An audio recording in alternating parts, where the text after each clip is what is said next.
Terima kasih udah datang ke topik Little Advisors yang kedua tentang curhatan sandwich generation. Jadi basically topik ini kita seperti kayak kemarin, topik kita bakal ngobrol doang. Kalian bisa ngobrol tentang mungkin berbedanya sedikit gini ya kali ya acaranya.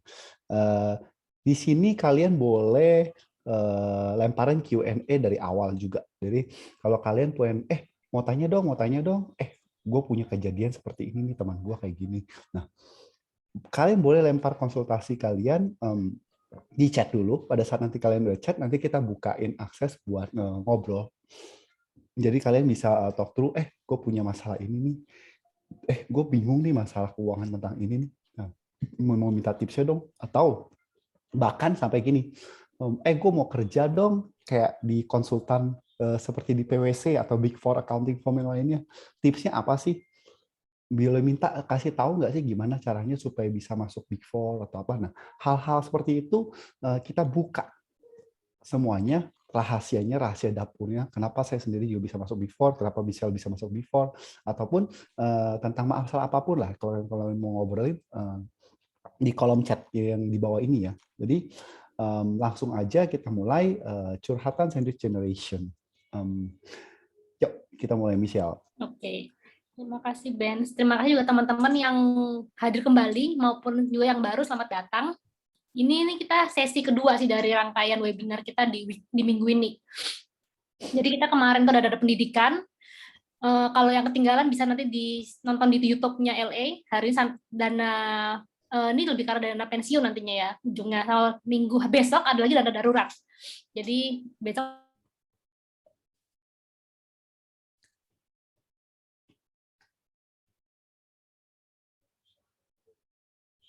Oke, Michelle, are you freezing?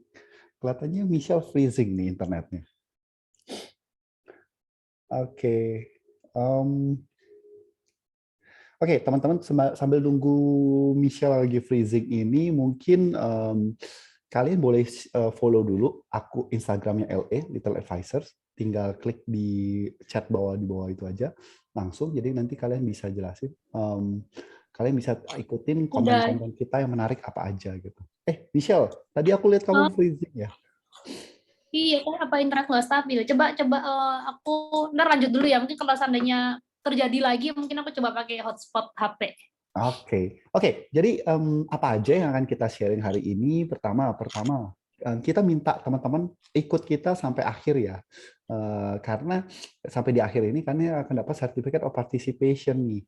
Jadi kalau kamu udah ikutin nanti di sini kamu Certificate of Participation ini yang ada nama kamu bisa gunain untuk konsultasi gratis baik untuk bisnis atau masalah keuangan. Macam-macam masalah keuangannya karena kita berdua sudah berpengalaman lah, berpengalaman cukup lama lah, 10 tahun lebih, dan saya sendiri sudah 10 tahun lebih, Michelle sendiri 10 tahun lebih, dan ada juga tim kita, nanti kita kenalin lagi, another co-founders or co-founders yang sudah 10 tahun lagi lebih juga di digital marketing and advisors gitu loh. Kalau kalian tahu, nanti kita kenalin di next slide yang berikutnya. Gitu aja. Oh iya, jangan lupa bagi yang menuju ke Certificate of Participation-nya, make sure juga kamu udah follow IG-nya LA, YouTube-nya kalau bisa juga, dan semua sosial medianya kalau bisa ya. Oke, kita mulai next-nya kali ya, Michelle. Oke. Nanti di akhir acara ya ada QR-nya di akhir webinar. Nah, ini di sini jadi hari ini kita ada di sini agendanya. Kita ada Q&A juga di akhir, tapi kalau misalnya ada yang di tengah-tengah mau nanya pun boleh, silakan. Nanti kita open mic untuk yang bertanya. Kalau misalnya takut ketinggalan di belakang. Nah, jadi di sini main speaker-nya saya, Michela, dan dibantu oleh Benz di sini sebagai CFP, jadi dia Certified Financial Planner kita untuk masalah teknikalnya. Hadir juga di sini nih co-founder Little Advisors lainnya, yaitu Cynthia. Kalau misalnya mungkin ada yang pengen tanya-tanya tentang marketing, digital marketing juga nanti boleh dibantu. Oke, mungkin dikenalin dulu kali Cynthia itu siapa kali. Mereka belum tahu Cynthia siapa. Oke, Cynthia itu dulu ex marketingnya dari Fore startup. Kalau kalian tahu Fore Coffee, nah itu brand yang sudah sangat terkenal lah. Kalau kalian beli kopi, kopi Fore. Lalu Itigo, kalian tahu kalau Itigo itu startup yang kalau kalian makan promo pada saat jam-jam tertentu bisa makan di hotel Sheraton atau mana. Nah itu startup marketing manajemennya bagi-bagiin promonya tuh tugasnya Cynthia tuh. Jadi dia udah jago banget masalah leading startup engagement segala macam. Nah, selain itu Cynthia ini juga lulusan dari US, saya lupa namanya apa ya kampus ini. Tapi kurang lebih dia bergerak di bidang marketing. Jadi dia juga lama di Singapura di Big Four marketing firm. Ya, jadi dari situ pengalaman dia sebagai marketing and growth itu sudah luar biasa banget. Dan dia itu ikut juga beberapa program-program dari startup lainnya seperti Endeavor dan lain sebagainya. Jadi pertanyaannya di sini cukup luas, kalian bisa menanyakan segala sesuatu hal. Jadi make sure luangkan waktu kalian sampai akhir gitu. Oke? Oke, ya. Kita lanjut ya. Nah, jadi hari ini kan tema utama kita tuh tentang generasi sandwich. Mungkin sebenarnya nih hal yang banyak sekali terjadi pasti di sekitar kita, tapi mungkin orang-orang tuh masih kurang familiar dengan istilah yang disebut sandwich generation atau generasi sandwich di sini. Jadi sebenarnya yang termasuk generasi sandwichnya adalah orang-orang yang biasanya tuh terjepit di tengah-tengah nih, kayak di sini tengah-tengah. Biasa antara atas tuh orang tua sama anak. Jadi sudah selain harus membiayai orang tua, mereka juga masih harus membiayai anak. Mungkin juga harus membiayai mertua atau kakak adik yang lainnya. Ada juga kemungkinan seperti itu. Jadi ketika orang yang terjepit di antara dua generasi ini, nah itu bisa disebut sandwich generation. Sebenarnya ada pembagiannya lagi sih lebih detail, cuma kita nggak masuk sampai ke situ karena itu sebenarnya definisinya sebenarnya sama aja, cuma ada pembagian lagi. Jadi ada solusi dong ya untuk sandwich generation ini sebenarnya ya. Nah, jadi di Bagaimana sini tuh mereka ya bisa hari ini kita tujuan lebih ke keluar arah dari sandwich mencoba untuk kasih tips dan solusi yang diharapkan bisa membantu teman-teman yang hadir seandainya mengalami masalah ini untuk merubah hidup masa depan lah istilahnya. Paling nggak ntar kalau bisa kan anak kita jangan sampai terjadi lagi tuh kayak mengalami hal yang sama gitu. Oke, yuk, yuk. Mari kita dengar lebih lanjut ya. Nah, jadi kayak gini nih, biasa tuh umumnya entah nggak tahu ya gajinya berapapun lah. Gaji UMR juga mungkin atau nggak gaji lebih tinggi pun juga bisa terjadi juga. Biasa biaya hidup tuh udah makan 50% dari gaji, terus tuh masih sisanya biasanya habis untuk cicilan orang tua atau mungkin kayak ada hutang yang lain dan untuk biaya hidup anak. Jadi kayak kadang untuk nabung tuh susah atau mungkin bahkan nggak punya tabungan sama sekali umumnya yang sering Oh, terjadi. oke. Ini Aku mau enggak? sharing dulu nih. Aku mau sharing dulu. Aku jadi ikut interrupt nih karena seru nih topiknya. Sandwich generation. Oke, gaji UMR. Kadang-kadang bahkan ya teman gue ya, teman gue sendiri punya gaji lebih dari UMR aja, hidupnya tetap seperti dalam kondisi sandwich generation gitu. Nah, kenapa? PR-nya adalah berapapun penghasilan yang dihasilkan, dia mengeluarkan sebesar itu juga gitu. Jadi ujung-ujungnya habis juga gitu. Jadi penting banget sih informasi ini gimana kita cara ngelola keuangannya supaya lebih tahu nih ada biaya-biaya yang harus kita manage, ada cara-cara yang harus kita lakukan, dan itu tetap konsisten supaya bisa keluar dari masalah-masalah seperti ini. Benar ya, Michelle ya? Kurang lebih kayak gitu. Benar. Makanya tadi saya juga sempat nyebut sedikit nggak harus patokan gaji UMR juga, benar gaji yang besar pun bisa juga mengalami masalah sandwich generation gitu. Iya, kayak bisa besar pasak daripada tiang. Mau gaji 100 juta, pengeluarannya juga suka party atau clubbing juga habis juga 100 juta. Bahkan minus ya. Bener. Oke. Gimana tipsnya Michelle selanjutnya? Oke, kelihatannya Michelle freezing lagi. Oke, bagi teman-teman yang baru join kita sekarang sambil menunggu Michelle lagi freezing. Oh, Michelle udah. Oke, tadi kamu sempat freezing lagi, Oh, Michelle. sempat sorry. Nah, jadi nih yaitu sebenarnya salah satu penyebab utama juga dari masalah sandwich generation ini juga ada kaitannya dengan culture Indonesia. Maksud culture kita sebagai orang budaya timur, biasanya tuh mereka tuh lebih ke arah satu pasti berbakti sama orang tuanya tuh kayak tinggi sekali gitu. Kalau kita lihat di TV-TV kan biasa orang bule tuh umur 17 sudah kayak ditendang keluar gitu kan ya, udah kayak kerja sendiri gitu. Sedangkan kita di Indonesia kan kadang tuh masih kayak lebih apa ya? Maksud hubungan keluarganya tuh beda gitu sama orang asing kayak orang barat. Nah, jadi salah satu penyebabnya juga dari masalah culture kita, budaya kita timur. Kita tuh pasti sebagai anak pengennya kayak membantu orang tua, terus tuh kayak berbakti. Nah, tapi kadang-kadang, nah karena orang tua mungkin generasi dia juga dulu digituin sama orang tua, dan mereka kebanyakan jadinya kayak ada mindset tuh anak dianggap sebagai investasi atau tabungan masa depan gitu. Biasanya kadang kalau yang nggak punya anak ditanyain, kapan punya anak gitu, nggak punya anak tua nggak ada yang urus dong gitu-gitu kan, semacam itu. Nah itu ya itu kembali ke culture. Bisa kayak pasti sering ada yang dengar nih kayak gini kan, jadi anak kok harus berbakti sama orang tua gitu kan, atau enggak misalnya papa mama udah banyak berkorban, udah keluarin banyak uang, kita udah besar diharapkan membalasnya gitu kan ya, dalam bentuk uang mungkin dalam sini konteksnya. Mungkin juga ada teman dengar kayak dikatain mungkin Oke, jadi ini kayaknya banyak kan sih kenyataannya curhat-curhatan sih. Apa yang Michelle mau coba sampaikan adalah sebagai generasi yang kejepit seperti ini, kita itu kecenderungannya itu pasti banyak hal ada tuntutan-tuntutan lah sebagai orang Asian.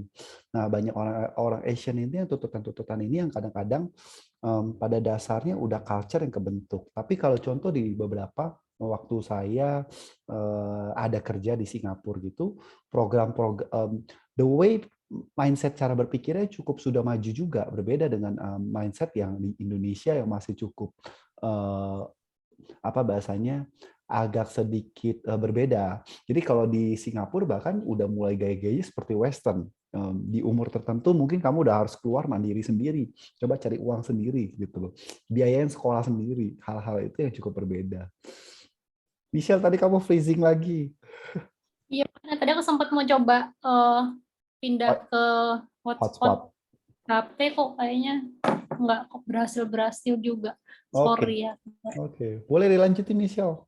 Gimana jadi solusinya? Oke, jadi ya tadi ini maksudnya ya tadi kan kayak beberapa curhatan teman-teman sekitar lah ya. Terus tuh padahal kenyataannya tuh ya sebagai anak memang pasti ingin berbakti, ingin membalas orang tua. Cuma kadang-kadang tuh dikatain gitu kayak kita jadi merasa tertekan gitu kan. Jadi kayak ada beban banget gitu. Padahal diri sendiri mungkin dia namanya masih baru kerja, masih berjuang, masih berusaha dalam posisi yang masih kondisi yang pas-pasan juga biasanya atau enggak ya emang lagi dia sendiri pun finansialnya kurang baik gitu kan. Apalagi tambah orang tua lagi ya biasanya tuh jadi apa ya, jadi beban lah, jadi stres gitu. Dan tambah lagi harga rumah yang makin mahal. Mau beli rumah aja susah sekarang saat ini. Ada Itu hati pas yang banget sih. harusnya kalau dia punya pun dia pasti langsung mau ngasih gitu kan ya. No, harga rumah aja sekarang udah 1 miliar aja minimal dapatnya yang seperti apa gitu ya. Atau 300 juta aja paling dapatnya pinggiran jauh sekali, buat kerja jauh banget. Mahal banget. Oke. Jadi gimana solusinya kira-kira misalnya? Nah gini, nah ini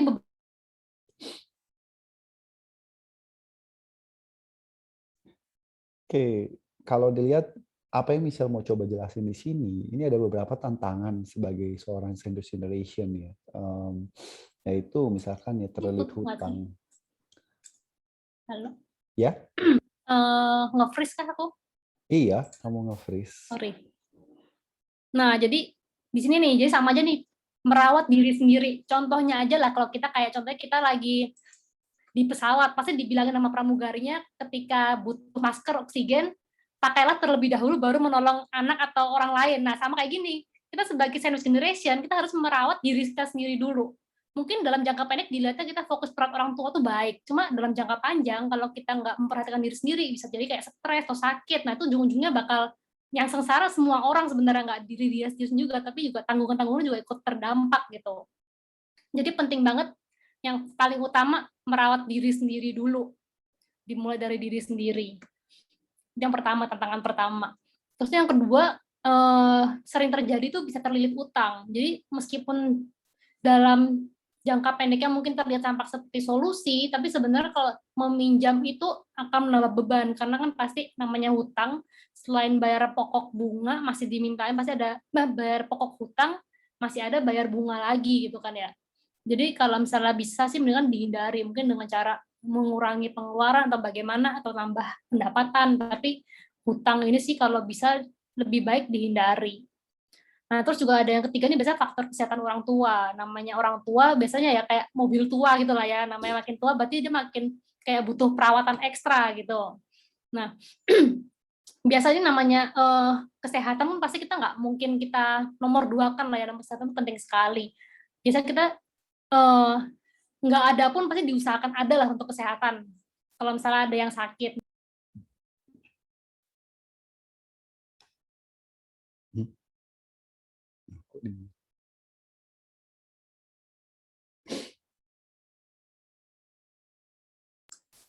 Jadi tuh kayak maksudnya ini juga sebagai pertimbangan penting banget kita tuh punya proteksi. Jadi proteksi untuk orang tua dan diri sendiri. Jadi seandainya butuh perawatan rumah sakit atau obat, kita nggak apa maksudnya uang yang kita setengah mati susah payah nabung ini nggak habis hanya untuk bayar obat aja gitu. Karena kita kan kalau ada proteksi ada yang menanggung lah istilahnya untuk biaya kesehatan ini. Jadi tabungan kita nggak terkuras.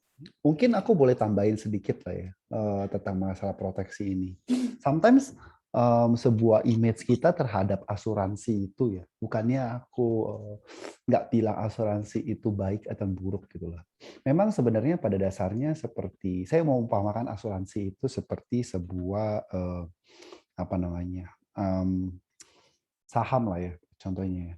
Atau kalian kan sebenarnya pada saat kita pada dasarnya pada saat kita ngumpulin uang kita masih muda. Nah, pada saat lagi muda itu kita kan mau dapetin ekstra income gitu. Income itu tujuannya kan supaya ngumpulin duit dulu, nanti ujung-ujungnya adalah uang itu untuk membeli sesuatu yang masa depan seperti rumah, menikah, kendaraan, handphone dan lain sebagainya. Tapi kalau pada nyatanya ya, kalau orang yang cenderung memiliki pendidikan lebih maju gitu, di mana tuh maksudnya kecenderungan pada saat memiliki pendidikan lebih maju dan ingin membentuk sebuah keluarganya itu. Nah, asuransi itu menjadi faktor utama yang pertama kali mereka beli gitu. Karena itu yang bisa menghancurkan semua apa namanya segala macam income gitu dari pertama. Tapi even though memang ada beberapa edukasi asuransi yang tidak tepat gitu. Nah, ini pada sebagai sandwich generation itu untuk amount yang kecil sebenarnya kamu bisa beli asuransi yang dengan amount yang kecil atau mungkin kamu bisa rely on BPJS tapi jika BPJS itu cukup gitu. Nah, ada juga beberapa jenis asuransi yang kamu bisa beli dengan harga murah. Nah, itu yang harus dipikirkan sebelum mengambil ide untuk mengambil extra income dari segala macam source atau apapun itu. Itu sih yang aku tahu ya. Sekadar sharing nih, Shell. Nggak apa-apa. Jadi ini kayak sedia payung sebelum hujan gitu lah. Jadi sedia polis asuransi sebelum masuk rumah sakit gitu. Karena ini kayak makan biaya sekali.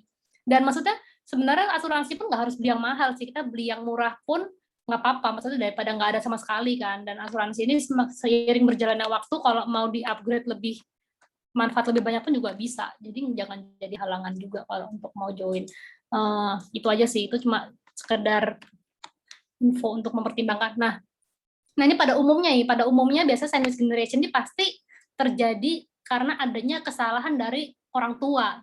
Dan karena orang tua juga sebenarnya korban dari kesalahan orang tua dia lagi sebelumnya gitu kan, jadi berlanjut-lanjut sampai sekarang. Dan pastinya kita udah nggak mungkin mengubah kondisi orang tua yang sudah terjadi saat ini. Jadi yang sekarang kita bisa lakukan adalah merubah kondisi kita untuk mengubah nasib masa depan anak kita lagi gitu. Jadi kalau bisa sandwich generation-nya stop sampai di kita aja gitu, jangan berlanjut ke anak kita yang menanggung. Oke, ini interesting topik sih. Jadi gimana kondisinya karena kalau aku pernah belajar kalau namanya kita ada nama bukunya namanya Seven Habit. Atau ada di dalam Seven Habit itu ada fokus ke dalam 4 kotak gitu. Dibikin 4 kotak. Nah, ada hal-hal yang kamu bisa ubah, ada hal-hal yang kamu tidak bisa ubah gitu.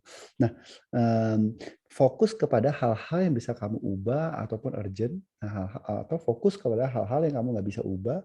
Yang nggak bisa diubah itu ya udah nggak bisa kamu diapa-apain. Ini kamu fokus hal-hal yang bisa kamu ubah dan sifatnya urgent sehingga itu akan membuat life-nya kamu sebenarnya. Nah, itu part of it yang bisa sampaikan di saat ini gitu. Benar. Iya gitu. Jadi kita kan cuma bisa mengubah diri sendiri dan anak kita gitu. Kita nggak bisa mengubah orang tua. Bener banget. Nah, ini juga nih.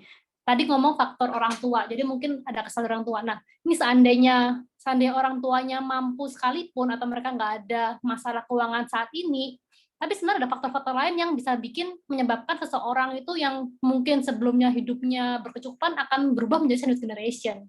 Contohnya kayak zaman sekarang kan banyak anak muda tuh kayak penganut konsep YOLO gini kan, you only live once. Dia kayak mereka fokusnya ke menikmati tanpa memikirkan resiko. Apalagi kalau ditambah dengan yang sekarang FOMO, YOLO plus FOMO, udah deh itu kayak racun banget untuk keuangan kita. YOLO plus FOMO ya, ya kayak Kayak ikut-ikutan jalan-jalan. gitu kan maksudnya.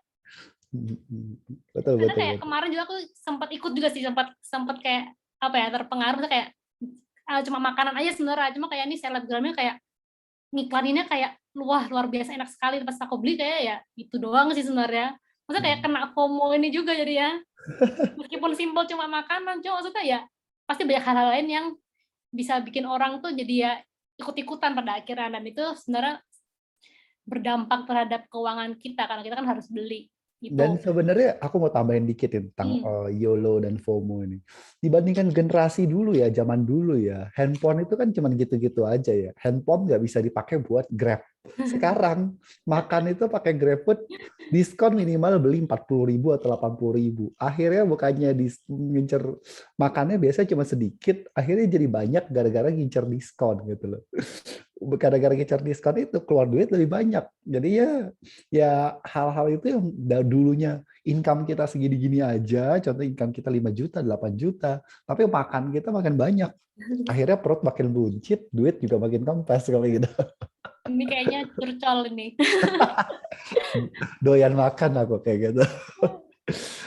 Jadi GrabFood sama Gojek itu pengaruh banget sih emang buat YOLO dan FOMO itu. Jadi berarti ini promo tuh nggak selalu hemat ya, Benz ya? Promo itu gak salah hemat. Karena Promo tuh promo bisa itu didesain menyebutkan. untuk mengedukasi kamu untuk hidup lebih konsumtif ya kadang-kadang ya. Karena itu mereka kasih diskon dengan intensi kamu membeli lebih, kamu membayar lebih. Nah, hal-hal itulah yang harus kita ya sebagai generasi yang sekarang. Aku ngerasa nih dulu nih sebelum Gojek sama Grab, aku kan kita berdua kan dalam generasi sebelum Gojek dan Grab berada atau handphone itu ada kan, iya nggak sih? Handphone kita dulu zamannya yang model Nokia titing-titing gitu kan. Itu aja udah tergolong FOMO itu gara-gara pakai Nokia nggak apa. Nah, sekarang itu ditambah lagi sebuah generasi yang cenderungnya tuh kalau beli makanan itu udah nggak mau jalan lagi, udah nggak mau apa lagi karena kan ongkir murah segala macam murah. Ongkir di Tokopedia segala macam murah. Akhirnya jadi bisa belanja. Ditambah lagi dengan kredit juga murah, makin konsumtif lagi. Di Indonesia, kayak di Indonesia ini sekarang ini justru muncul sebuah konsep bahwa eh, kita itu negara dengan kredit konsumtif yang paling tinggi gitu. Jadi kredit konsumtif yang paling tinggi sehingga banyak orang yang jadinya makin doyan belanja gitu. Nah, contoh compare culture-nya, climate-nya between India dengan Indonesia itu pretty much the same. Dengan populasi kita 270 jiwa, di India sekitar 400 jiwa. Nah, itu yang mengakibatkan orang itu cenderung jauh lebih konsumtif gitu loh. Mirip konsumtifnya. Karena apa yang bikin kita jadi konsumtif? Karena tingkat literasi keuangan kita tuh rendah. Kita cenderungnya jadi ya udahlah handphone tipe ini 10 juta. Oh ya udah nanti aku bisa ambil duit lagi lah, nggak apa-apa, aku kredit dulu 10 juta jadi 14 juta harganya. Yang penting dapat dulu handphonenya gitu. Padahal 2 tahun lagi kamu pasti bosen gitu. Gitu sih mungkin. Ya seperti Michelle bilang, rendahnya pengetahuan finansial itu. Michelle, halo? Oke, nah Halo, halo. ya, Ya. freezing Nah, ini lagi. juga nih. Kadang-kadang nih meskipun keluarga berada sekalipun, kadang mereka tuh kayak merasa mungkin mereka dulu kecil susah gitu kan ya. Sekarang mereka ada uang, mereka cenderung mau membahagiakan anaknya. Tapi kadang membahagiakan tuh kadang kalau misalnya berlebihan dan tanpa pengetahuan mengenai keuangan yang baik, itu kadang ya kecenderungan anak-anak tuh akan lebih boros, dan akhirnya kalau seandainya mereka bisa kerja nggak apa-apa ya. Kalau misalnya eh, mereka tuh nggak bisa seperti orang tuanya, nah itu akan menyebabkan juga bisa menyebabkan sandwich generation di generasi dia. Makanya banyak orang ngomong dulu kan orang kaya nggak sampai 3 generasi kayak gitu, model kayak gitu. Itu sebenarnya bukan masalah karena kodratnya begitu, tapi biasa kebanyakan ya ini, literasi finansialnya nggak berlanjut ke anak yang di bawah-bawah gitu. Soalnya mereka kan kalau yang dulu merasa hidupnya susah, pasti mereka mau berusaha untuk lebih baik. Tapi yang sudah dari awal enak, ya itu mereka terlena dan akhirnya kadang menyebabkan terjadi silent generation. Jadi di sini nggak pasti, nggak mutlak yang kondisi keuangannya buruk aja yang jadi silent generation, tapi yang keuangannya baik pun beresiko juga sebenarnya. Jadi kita perlu menerapkan konsep uang dan literasi keuangan sejak dini kepada anak-anak kita biar mereka bisa paham sejak dini untuk perencanaan finansial untuk menghindari kondisi keuangan yang nggak baik gitu.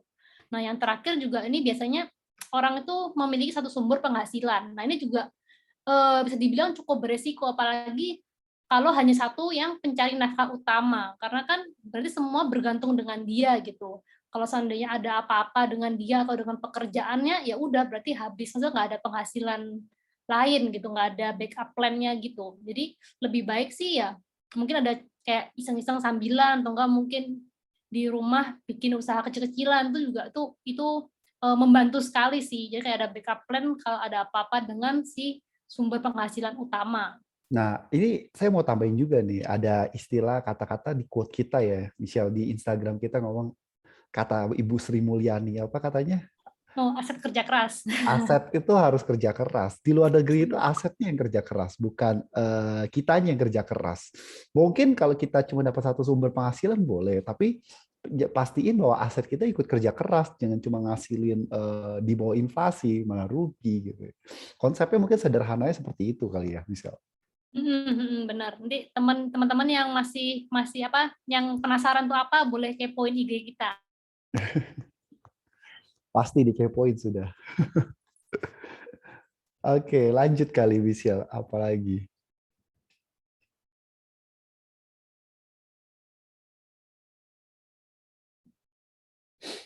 Oke, sebenarnya pada dasarnya itu apa yang dikatakan oleh Sri Mulyani itu bahwa aset itu harus kerja keras. Sebenarnya konsepnya itu di luar negeri itu mereka mengconsider investasi itu sebagai bagian yang penting gitu. Bahkan dimulai sejak dini, sejak masih kecil gitu. Nah, kadang-kadang edukasi literasi keuangan ini ya masih kurang.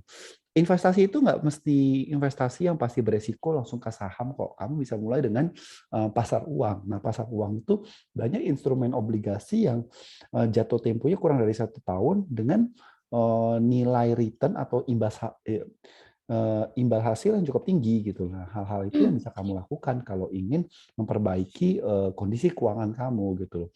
Karena mungkin kelihatannya seperti kecil, cuma 5%, cuma 3-4%, tapi kalau kamu diemin dan kamu kumpulin, itu akan hasilnya jauh lebih besar dan kamu akan tiba-tiba kaget, oh ternyata uang yang aku udah kumpulin sebenarnya segini ya, selama kamu bisa konsisten. Iya, benar. Oke.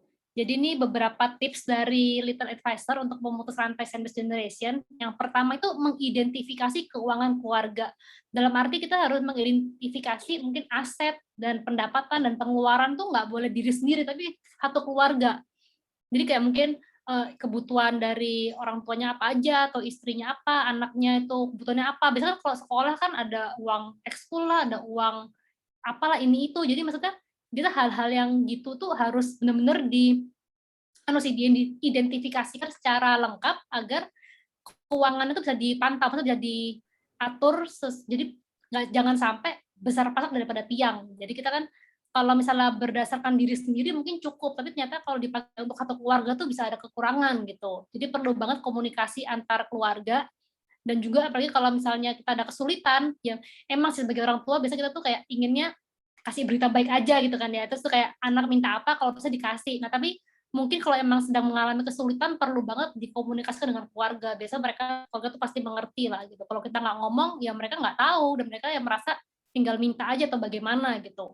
Jadi Nah, komunikasi itu penting. ini aku mau tambahin dikit juga nih. Aku banyak tambahin. Jadi apa yang terjadi sebenarnya jarangnya komunikasi antar keluarga yang secara jujur. Jadi kadang-kadang pada saat ngobrol masalah keuangan, topik ini even sangat sensitif antar anak ke ibu aja kadang-kadang sangat sensitif banget. Kagak ada yang mau ngomong, oh iya, mama, uang mama tinggal berapa? Kadang-kadang mamanya aja nggak mau kasih tahu uang aku tinggal berapa. Takut juga. Oh, kenapa kamu mau cepat-cepat dapat warisan? Kamu mau cepat mama ini. Hal-hal itu bisa terjadi loh. Padahal tujuannya adalah mungkin baik. Komunikasi itu adalah untuk mengetahui kondisi keuangan keluarga itu berapa sih gitu loh. Itu terjadi waktu aku ngomong sama jokapku, sama bapakku itu dulu. Iya mama mau aku bantuin gak ini? Kenapa kamu nanya-nanya gitu dan langsung oh iya kagak ada maksud seperti itu sama sekali. Jadi padahal tujuan kita tuh baik karena kita berusaha mengedukasi ya. Cuman sayangnya kadang-kadang disalahartikan kalau di usia-usia tertentu. Nah mungkin jika ada yang orang tuanya yang belum paham atau apa, mungkin bisa diajak ngobrol dengan Little Advisors ya. Datang aja cek konsultasi gratis sama kita. Oke lanjut next apa lagi ini bisa? jadi ingat juga sih, maksudnya mungkin kalau aku kan orangnya lebih logik dan berani ngomong belak-belakan gitu mungkin ya. Jadi kayak kalau aku dulu kondisinya kayak sebelum nikah tuh udah kayak bahasnya sampai detail kayak ngasih orang tua berapa gitu, misalnya seberapa frekuensi, seberapa sering itu sudah sempat dibahas di awal. Jadi maksudnya apalagi di Indonesia kan kita nggak familiar dengan prenup. Prenup itu premarital agreement gitu kan ya kan. Prenup ya. Uang itu kan gabung bersama gitu loh suami istri gitu kan ya. Nah, hal-hal detail tuh kadang ya ini pengalaman dari teman juga. Kadang ada yang teman tuh akhirnya berantem gara-gara kayak masalah frekuensi suami ngasih orang tua atau enggak frekuensi istri kasih orang tua semacam itu. Jadi tuh kayak komunikasi itu penting sekali sih untuk mencegah hal-hal seperti ini dan juga untuk menjaga kesehatan finansial kita masing-masing di keluarga gitu. Nah, prenup ini saya juga mau bawa sih. Kenyataannya sih mau percaya apa enggak ya, angka perceraian di dunia lah ya, bukan di Indonesia doang, di dunia saat ini tuh sangat tinggi. I think udah over deh, 20% lebih lah. Rumah tangga ini terjadi karena emang ada mulai edukasi atau pendidikan yang makin lebih baik lah. Jadi masing-masing itu sudah memiliki pemahaman tentang baik keuangan ataupun kurang pahamnya keuangan baik secara keluarga ataupun individu. Nah, sisanya ya mungkin baru hubungan-hubungan percintaan lah gara-gara selingkuh lah atau apa. Gara-gara kodolnya dari bawah atau dari tengah.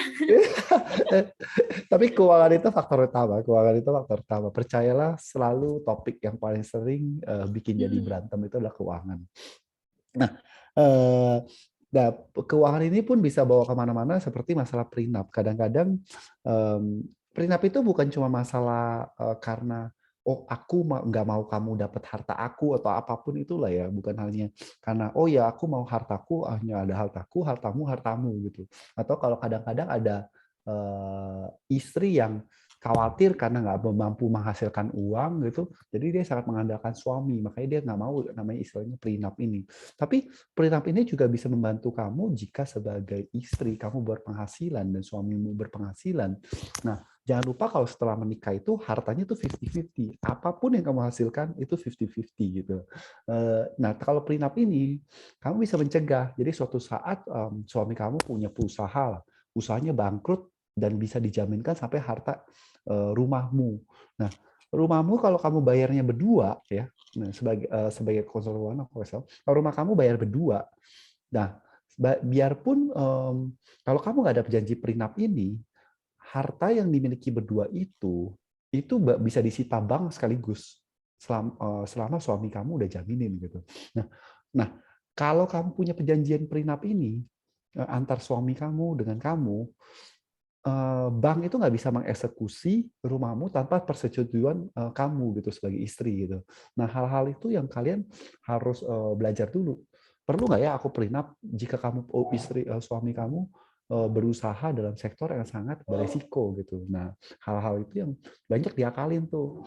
Kalau aku notice ya selama ini seperti orang-orang yang sudah paham seperti Sandiaga Uno atau apa, udah mikirin banget gimana cara ngalokasiin keuangannya supaya lebih baik gitu lah kurang lebih.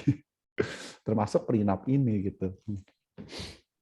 Oke, selanjutnya apa? Opsi kerja sampingan nih. Ya, jadi tadi contoh juga kayak yang Benz ngomong nih semua tuh termasuk dalam perencanaan keuangan nih. Jadi ini sekilas info aja, kita juga ada jasa untuk financial planning untuk keluarga gitu. Jadi kalau misalnya mungkin ada yang di sini yang mau menikah atau yang sudah menikah tapi belum ada perencanaan yang jelas tuh bisa banget dikonsultasikan. Free lagi dengan nunjukin sertifikat kita hari ini nanti. Nah, yang ketiga nih cari opsi kerja sampingan. Jadi namanya kita biasa umumnya yang sedang mengalami sandwich generation ini kebanyakan tuh penghasilannya mungkin pas-pasan. Nah, jadi salah satu cara untuk mengubah hidup mungkin selain mungkin cari kerjaan lain juga bisa cari kerja sampingan gitu yang nggak mengganggu kerja utama. Nanti kita di belakang ada beberapa opsi yang mungkin bisa jadi bahan pertimbangan untuk kerja sampingan. Nah, ini juga yang penting banget sisihkan untuk tabungan dan investasi. Jadi orang Indonesia tuh kebanyakan kesadaran menabungnya kurang. Biasanya tuh ada uang berapa dihabisin berapa, itu sangat umum terjadi dan itu bukan kayak kita sendiri tapi hampir semua orang seperti itu. Jadi kita mulai harus mencoba merubah kebiasaan buruk ini dengan menjadi kebiasaan yang baik, menabung yang baik. Dan menabung pun investasi atau reksadana itu nggak harus gede itu. Kita nabung reksadana tuh minimal 10.000. Ada yang 10.000 sih. Jadi maksudnya ada berapapun uangmu yang tersisa, entah itu 10.000 atau 50.000 atau enggak kamu hari itu puasa cat time 1 gelas tuh udah bisa banget nabung reksadana. Cat time kan 30.000 tuh ya. Nah, kita hari ini puasa cat time 30.000 diinvestasikan di reksadana tuh udah cukup. Maksudnya dengan langkah kecil seperti itu pun udah membantu untuk masa depan kita. Seiring berjalannya waktu mungkin ada peningkatan penghasilan, kita bisa nabung lebih banyak tuh lebih bagus lagi. Yang penting kita mulai dulu di awal, dicoba dan berusaha untuk disiplin. Kuncinya disiplin sih. Kalau cuma sekali terus yang kedua bulan pertama nabung, bulan kedua terus stop, ya sama aja percuma. Pentingnya disiplin. Jumlahnya bukan masalah. Kita lanjut. Nah, ini biasanya kalau saat ini ya tadi kita sebut di awal, biasanya sandwich generation ini kan kendalanya atas bawah atas orang tua, bawah itu anak-anak. Nah, biasanya kalau anak kan memang udah pasti jadi tanggung jawab orang tua ya. Dan sedangkan orang tua kita ini seharusnya idealnya sudah memiliki dana pensiun yang mencukupi kebutuhan basic mereka sehingga tidak memberatkan anak-anak gitu. Nah, di sini nih salah satu cara untuk kita melepas dari jeratan sandwich generation adalah kita harus menyiapkan dana pensiun yang cukup untuk kita sendiri, biar kita nggak memberatkan anak-anak kita di kemudian hari. Di sini ada kami share formula yang gampang aja di sini. Mungkin teman-teman boleh dicatat, boleh di screenshot, boleh difoto.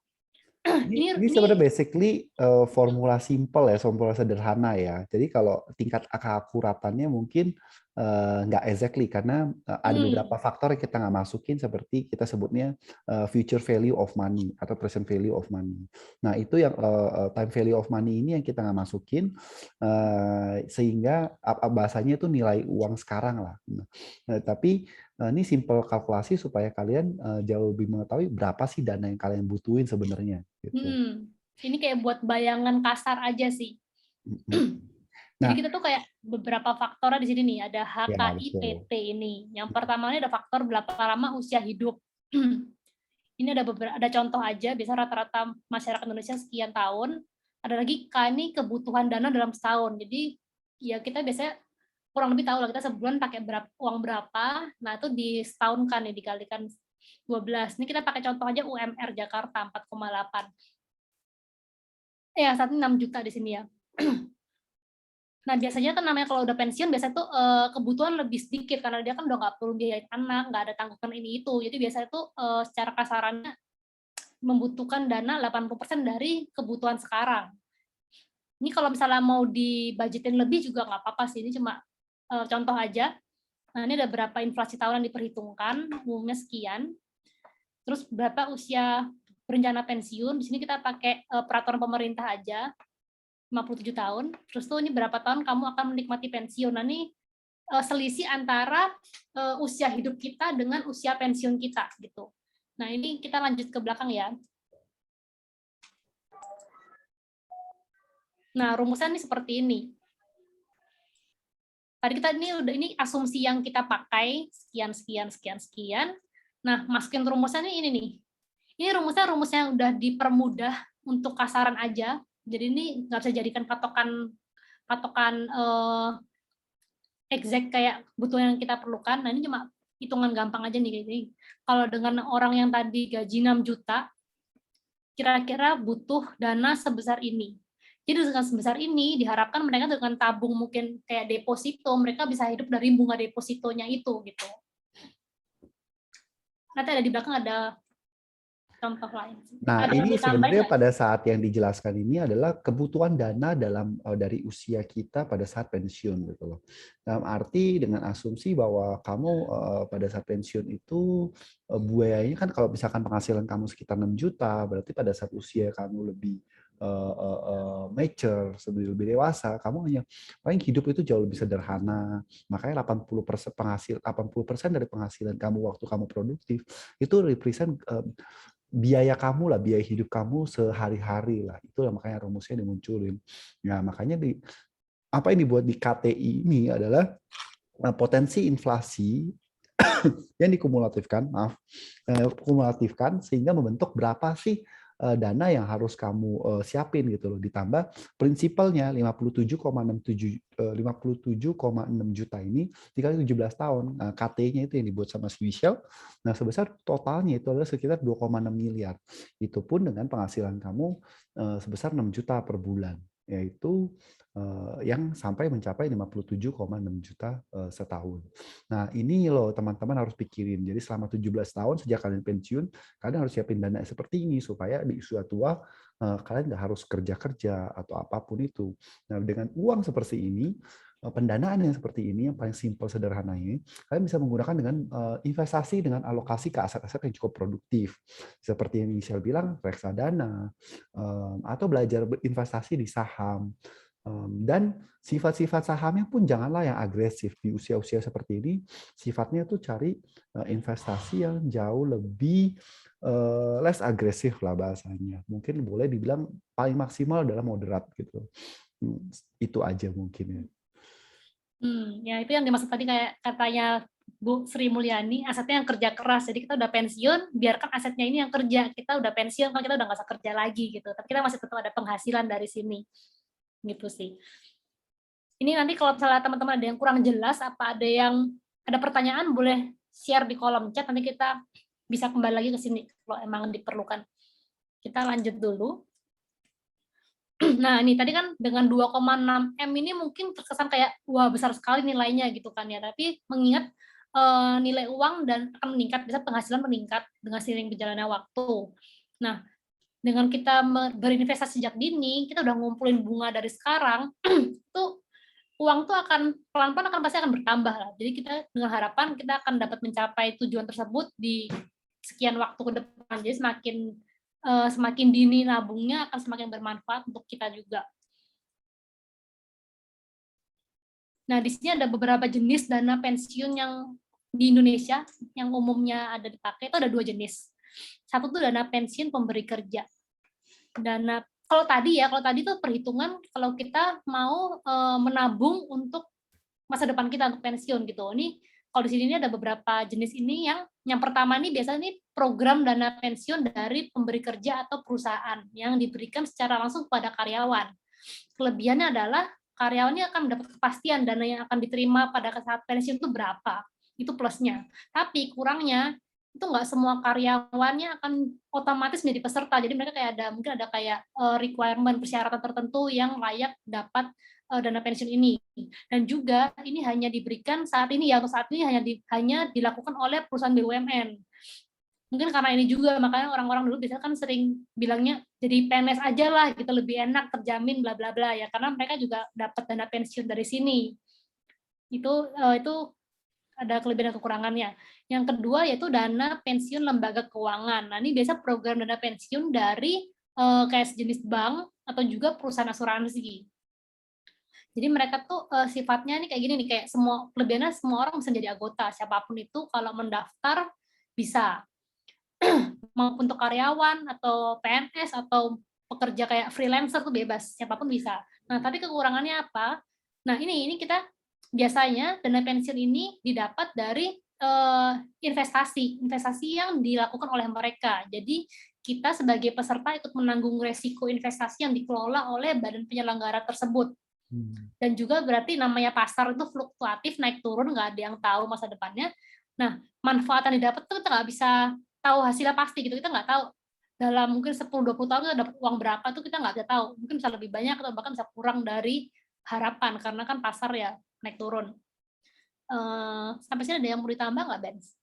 Oke, mungkin yang dijelasin sama Michela ini udah ada pertanyaan by the way. Oke, mungkin dijelasin sama Michela ini adalah sedikit edukasi aja, apa aja sih tipikal dana pensiun yang kalian bisa alokasikan gitu loh. Contohnya, tapi alokasi dana pensiun DPPK dan DPLK ini sebenarnya dibentuk oleh badan usaha lah lebih tepatnya. Jadi pada saat ada badan usaha yang cukup mature, mereka akan membentuk DPPK dan DPLK ini. Tetapi sebagai tenaga kerja yang kan di Indonesia itu kita diwajibkan untuk bayar BPJS ketenagakerjaan lah ya. Nah, BPJS ketenagakerjaan itu part of it, portionnya itu ada dana pensiun. Nah, portion dari dana pensiun yang kalian bayar itu pun bisa jadi dasar kalian pengumpulan dana sampai di akhir. Jangan salah pada saat kalian ngumpulin dana itu ya pastiin kalau pada saat kalian udah bayar dana pensiunnya itu dikumpulin dan nomor kartunya kalian dapat. Nah, di ujung-ujungnya itu lumayan besar loh, sampai di usia 56 tahun mungkin seiring dengan kenaikan income kalian. Nah, itu suatu saat di akhirnya itu kalian bisa mendapatkan ratusan juta hingga miliaran gitu hasil uang tabungan kalian. Walaupun kelihatannya awal-awalnya kalian kelihatannya seperti kecil sekali gitu. Pengalokasian dana pensiunnya gitu. Oke, ini ada pertanyaan ini. Mau kita jawab sekarang apa nanti, Michelle? Lebih enaknya. Bebas sih, bebas. Kalau Bebas. misalnya berkaitan secara langsung mungkin boleh dijawab gini biar nggak terlalu jauh ketinggalannya. Oke. Saham, pertanyaannya sih saham yang kalau kan risiko moderat itu contohnya apa aja ya? Apakah saham tech masih boleh masuk? Terus proporsi investasi antara reksadana saham Ini itu? mungkin di belakang aja mungkin ya. Iya, belakang Kalau ya. kalau bahas kayaknya jenis dana pensiun mungkin bisa dijawab langsung nih saat ini. Ya, boleh. Ya, kita jawab nanti dulu ya, Dani ya. Ditunggu ya Dani ya nanti di belakang ya. Oke. Kita lanjut dulu di sini.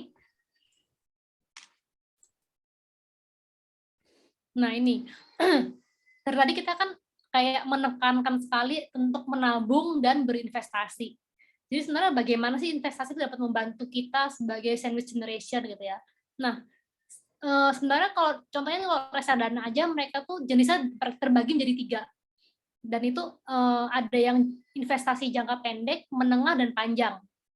Jadi jangka pendek itu biasanya yang kayak di bawah 1 tahun gitu, kalau jangka panjang itu jelas 5 tahun. Nah intinya manapun yang kita mau nabung itu semua memiliki benefit untuk kita sendiri, untuk kondisi keuangan kita. Contohnya kalau kita investasi jangka pendek, ini bisa menghasilkan profit yang dapat digunakan untuk kebutuhan bersifat mendesak. Jadi kamu nggak perlu ngutang gitu istilahnya. Jadi kalau misalnya buru-buru mau pakai itu bisa cepat dapatnya gitu. Kalau yang menengah ini juga bisa nih memberi manfaat untuk kebutuhan-kebutuhan tidak terduga atau juga bisa dipakai menjadi sumber dana darurat. Nah, kalau yang ingin investasi jangka panjang, ini dapat dijadikan sebagai pedoman untuk mempersiapkan hari tua yang makmur secara mandiri. Nah, jadi dari awal kita udah harus tahu nih tujuan kita investasi ini apa. Jadi kita jangan salah pilih produk gitu. Kalau emang untuk yang jangka pendek, pilihlah yang jangka pendek. Contohnya kalau reksadana jangka pendek itu kayak deposito gitu kan, biasanya kan kurang dari setahun. Kalau yang jangka panjang, kalau dana pendidikan atau dana pensiun, biasanya jangka panjang ini boleh kayak ambil yang saham gitu, jangka panjang. Sifatnya untuk investasi yang panjang. Nah, di sini juga maksudnya adalah lebih baik kalau seandainya nih, namanya orang Indonesia biasanya saudaranya banyak kan ya. Jadi lebih baik kalau misalnya seandainya teman-teman di sini sedang mendengarkan webinar kita dan merasa ini penting, bolehlah kayak share ke keluarga agar menabungnya sama-sama gitu, investasi sama-sama biar dapat manfaatnya juga dirasakan oleh semua orang gitu, semua keluarga. Jadi kayak berat sama dipikul, ringan sama dijinjing gitu, kita sama-sama berusaha menjadi lebih baik agar keluarganya pun juga bisa berubah lah kondisi keuangannya gitu. Ini gambarnya ilustrasi aja, bukan menunjukkan sesuatu.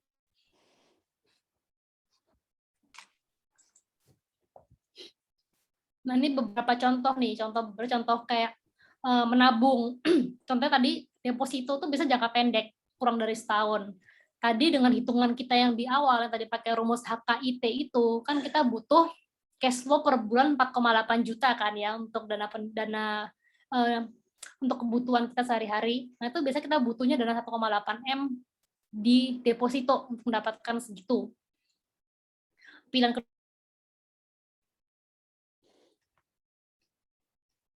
juta per bulan, berarti kita butuh uang sebanyak ini nih. Jadi tadi kan ngomongnya kita butuh 2,6 M gitu kan ya, tapi itu juga tergantung instrumen investasi kita. Kalau instrumen yang berbeda memberikan return yang berbeda pula, nah ini kebutuhannya bisa berubah nih, nggak patokan di situ aja gitu. Kalau di sini P2P lending, estimasinya 8%, kita butuh dana segini, sekian 780 juta. Atau enggak kalau misalnya punya rumah, atau enggak punya tanah nganggur, nggak dipakai, mau buka kos-kosan, kurang lebih kayak buka 4 pintu, udah dapet nih 4,8 juta. Gitu. Ini beberapa kayak buat bayangan aja sih kalau misalnya mau nabung itu kemana, atau enggak mau dapat uang dana pensiun itu biar kita nggak perlu kerja itu kemana. Gitu. Setuju. Jadi alternatif ini kan banyak ya sebenarnya, including ya seperti saham itu sendiri jika ingin melakukan investasi. Nah, lalu SBN segala macam. Tapi memang di masa pandemi ini agak tricky. Investasi itu gayanya agak sedikit berubah lah. Gaya investasi pun agak berubah.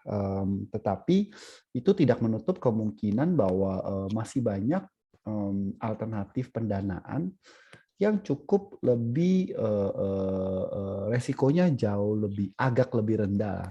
Even though di usia muda atau usia produktif kita bolehlah melakukan investasi yang sedikit agresif atau moderat lah. Jadi at least balancingnya di akhir-akhir itu uang kamu bisa kekumpul jauh lebih baik dibandingkan investasi hanya taruh di deposito atau di rekening bank saja gitu.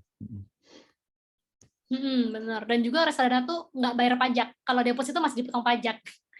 20%. Jadi uangnya gede. dipotong pajak. 20% berasa. Udah Iya. kecil dipotong lagi. Itu salah satu nilai plus reksadana sih, nabung reksadana. Oke, kita lanjut. Nah, ini juga ada sini namanya the 4% rule. Ini sebenarnya sih kayak apa ya? Hitungan gampang aja untuk menyiapkan dana pensiun. Sebenarnya teorinya sama kayak tadi. Jadi kita butuh uang berapa banyak sehingga kita bisa hidup dari bunganya aja, dari bunga deposito atau bunga investasi kita gitu. Dan di sini sih dia menerapkan dengan sistem 4%. Jadi 4% dari tabunganmu itu harusnya cukup sebagai biaya hidup sehari-hari selama pensiun. Gitu. Tapi 4% itu juga bukan sesuatu yang ideal sih. Ini juga cuma estimasi aja, kayak gambaran kira-kira kita butuh berapa banyak sih untuk nabungnya gitu. Ini bukan sesuatu yang ideal karena 4% loan ini berlaku apabila selama 2-30 tahun di masa kita pensiun itu keadaan ekonomi baik-baik aja. Jadi nggak ada kayak resesi lah atau nggak ada inflasi yang terlalu parah gitu. Jadi diharapkan kayak uang biaya hidup yang kita siapkan masih cukup tuh selama ini, jadi nggak ada perubahan yang terlalu signifikan. Nah, mungkin saya cerita sedikit ya. 4% rules ini sebenarnya basically di issue ya kayak tadi yang si Michelle bilang. Kondisi ekonomi yang baik-baik. Tapi pada dasarnya sektoral kondisi itu emang up and down ya. Nah, boleh dibilang ada masa-masa yang agresif atau produktivitasnya tinggi atau masa growth lah. Ada juga masa-masa apa namanya? Masa resesi lah, masa resesi and growth recession gitu loh. Nah, hal-hal ini yang terjadi basically cyclical itu around 10 tahun lah, 10 tahunan, satu dekade itu paling nggak ada sedikit masa resesi dan ada sedikit juga masa apa namanya growth atau apa bahasanya saya lupa, exponentially gitu lah, saya lupa. Tapi kurang lebih growth dan recession. Nah, this concept adalah pada saat dia melakukan rata-rata inflasi, kalian menghitung rata-rata inflasi dalam waktu 5 tahun atau 10 tahun gitu. Nah, itu cara-cara yang bisa dilakukan supaya paling enggak berapa sih biaya kenaikan barang itu yang setiap tahun itu terjadi gitu, rata-rata. Nah, dengan cara itu kalian juga cari nih berapa sih portfolio return. Portfolio dalam arti alokasi dari semua portfolio adalah instrumen-instrumen kita yang bisa mengalahkan inflasi itu. Karena inflasi ini yang bisa menyebabkan aset kita kerjanya kurang produktif. Jadi kalau bisa kita mengalokasikan investasi yang jauh lebih besar daripada rata-rata inflasi dengan moving average 10 tahun contohnya seperti itu. Lalu ya benar kata Michelle, ada nilai-nilai yang selalu naik dan turun yang nggak bisa diprediksi. Nah, itu balik lagi kembali adalah strategi yang kita lakukan dalam melakukan alokasi portfolio. Itu sih. Karena itu kadang-kadang akan lebih baik jika kamu punya personal financial consultant gitu. Di mana kalau kamu ada masalah tertentu, kamu bisa minta advice. Kira-kira strateginya lebih baik ya. Dan personal financial consultant itu sifatnya seperti coaching atau mentoring. Nah, coaching dan mentoring itu berguna supaya pada saat ada hal-hal tertentu kalian selalu terupdate dengan newsnya.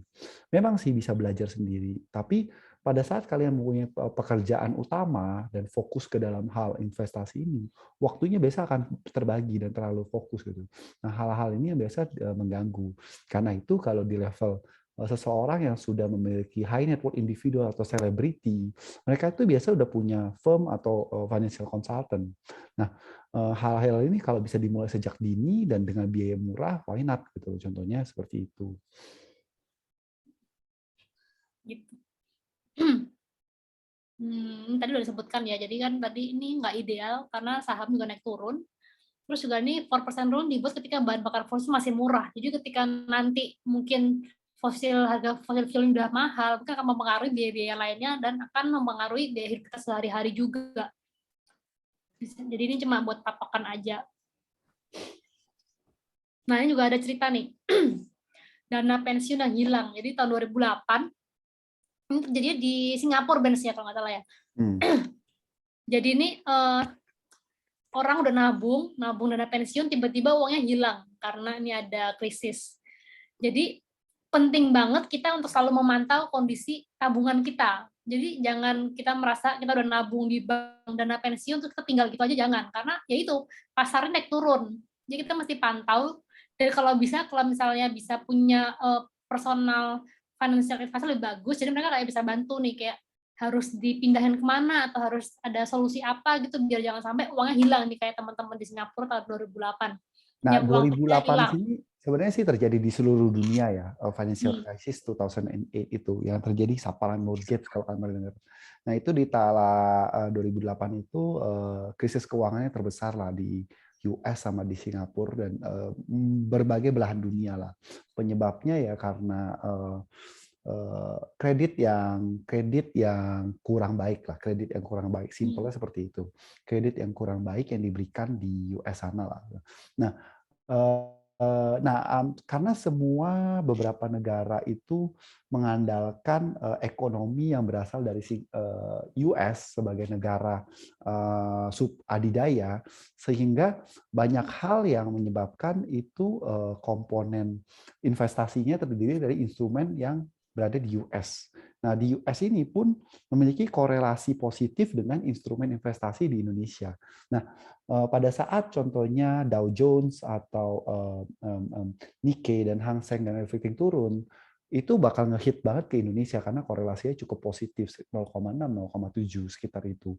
Nah, apa yang terjadi adalah pada saat krisis ini banyak sekali orang yang pikirannya tuh pada saat investasi, dana pensiun ini kan taruhnya di mana sih dana pensiun? Orang yang simpan dari uang di dana pensiun, taruhnya di instrumen-instrumen yang cukup aman lah, instrumen-instrumen yang cukup aman. Yaitu ya seperti apa? Obligasi yang high yield atau bukan high yield, high quality corporate government bond, corporate bond atau high quality government bond gitu. High quality maksudnya adalah obligasi-obligasi yang dengan rating paling bagus gitu. Rating itu maksudnya peringkatnya itu kreditnya bagus gitu ya. Kalau obligasi itu kan ada peringkat. Nah, peringkatnya itu berdasarkan rating. Misalnya triple A atau apapun itu. Nah, banyak hal yang orang pada saat itu obligasi yang triple A ini hancur juga. Nah, Sebenarnya ada cara untuk mengatasinya. Jadi yaitu salah satu strategi adalah cutting loss gitu loh. Nah, itu strategi-strategi cutting loss itu yang bisa dan dipindahin ke instrumen lain seperti emas. Jadi pada saat 2008 itu instrumen jatuh, investasinya itu pada dasarnya yang naik itu kenaikan harganya itu adalah kenaikan harga emas gitu. Nah, itu strategi-strategi yang bisa dilakukan. Karena investasi di emas korelasinya itu negatif compare to instrumen di equity instrumen ataupun debt instrumen atau investasi di obligasi ataupun investasi di ekuitas atau saham. Itu kurang lebih. Makanya penting banget punya pemantauan terhadap dana pensiunmu juga. Nah, Itu itu yang tuh bisa kayak tambahin. tips-tips tadi itu adalah itu salah satu alasan kenapa pentingnya memiliki perencana keuangan. Jadi bisa selain mereka tuh udah berpengalaman dan berkompetensi untuk di bidangnya, mereka juga selalu memantau pasar nih tiap hari. Jadi kalau ada perubahan apa, mereka langsung bisa kasih tahu saat itu juga atau enggak dalam waktu singkat lah, dalam waktu cepat, jangan sampai uangnya hilang kayak gini. Itu sih. Kita lanjut. Nah, ini kalau misalnya masih bingung bagaimana merencanakan keuanganmu, itu bisa banget WA kita atau DM kita, atau enggak nanti tanya di sini langsung, tanya di chat langsung deh, ntar pertanyaan apa gitu. Ini beberapa hal yang bisa kami bantu. Jadi kami itu bisa merencanakan keuangan, ada BENS yang CFP kita, Certified Financial Planner, dia yang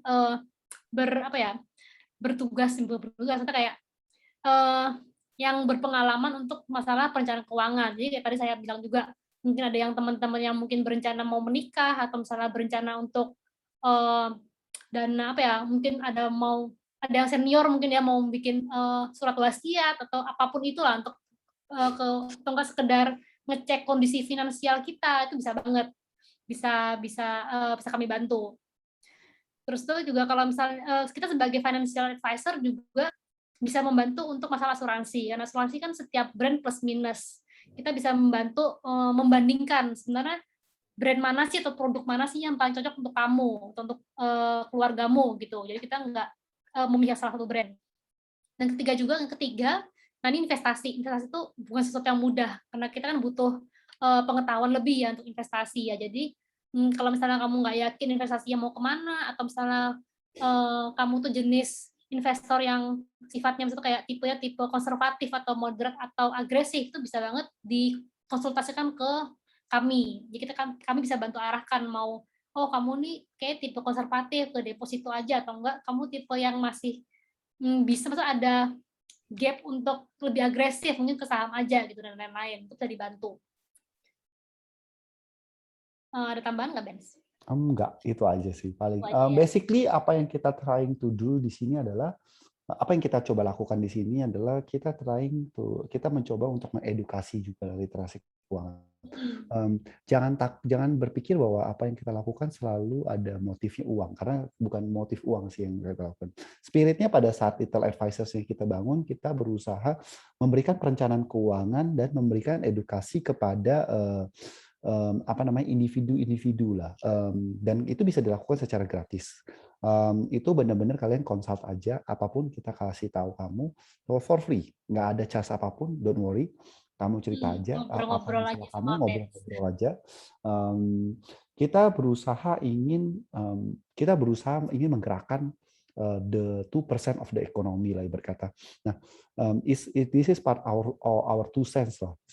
Karena tujuannya adalah basically pada saat literasi keuangan Indonesia meningkat, itu pun kita akan secara nggak langsung berkembang bersama kamu gitu.